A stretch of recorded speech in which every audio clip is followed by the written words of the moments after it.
Masalah tiap orang, Bapak Ibu Saudara juga saya, seringkali adalah kita terkadang hanya mau mendengar apa yang ingin kita dengar.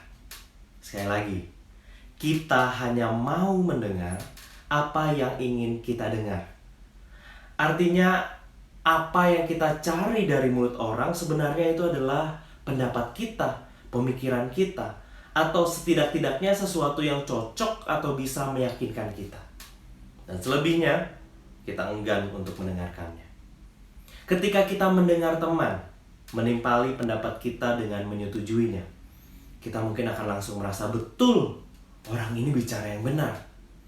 Ketika kita mendengar siapapun membawakan renungan atau khotbah, kita akan menjadi antusias dalam mendengarkan atau manggut-manggut setuju. Itu biasanya kalau yang bicarakan satu, sesuai dengan pemikiran kita atau bahkan bisa menguatkannya. Dua, belum pernah kita pikirkan sebelumnya, tapi kita jadi teryakinkan dengan kata-katanya.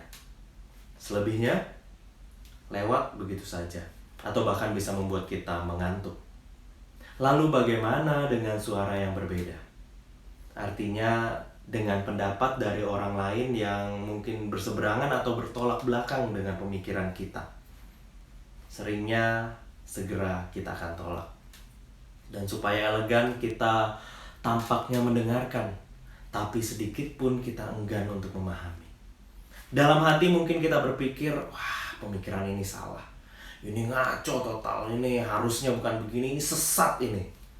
Lalu kita kemudian mencari suara yang lain, yang lebih empuk, yang lebih enak untuk didengar, dan yang biasanya yang membenarkan diri kita.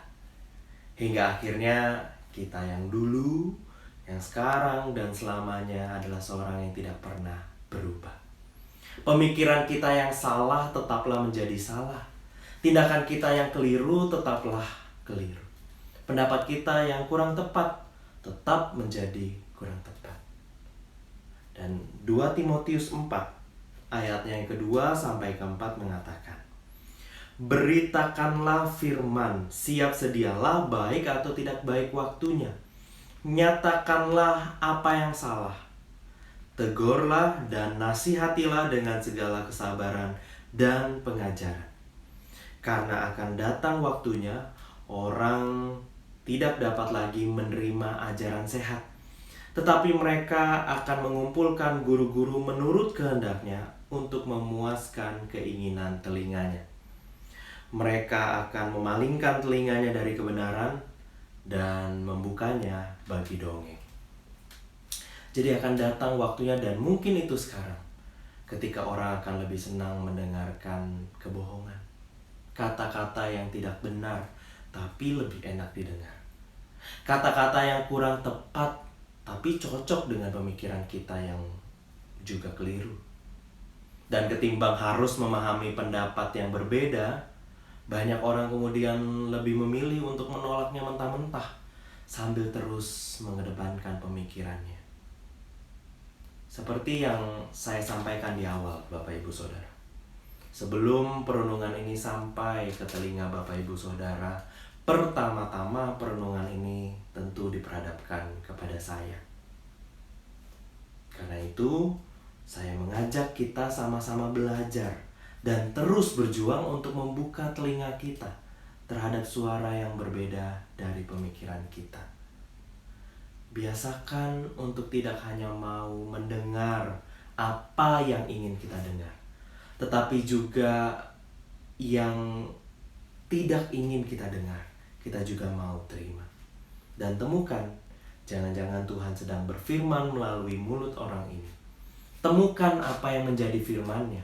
Tidak hanya dari kata-kata yang disampaikan, tetapi juga dari banyak hal yang tidak terucapkan melalui kata-kata. Dan setelah kita menyimak dengan baik, barulah kita memutuskan apa yang mau kita perbuat dengan kata-kata ini. Jika seandainya kita perlu memberi jawab, kata Alkitab, lakukanlah dengan penuh kesabaran. Mengapa? Karena godaan yang sama pun berlaku. Tidak mudah bagi orang itu untuk mendengar pendapat yang lain dari pemikirannya. Jadi, selamat mendengar suara yang berbeda dan kita sama-sama berusaha supaya pada akhirnya kita sama-sama mampu melakukannya. Kiranya Tuhan menolong kita sekalian. Amin.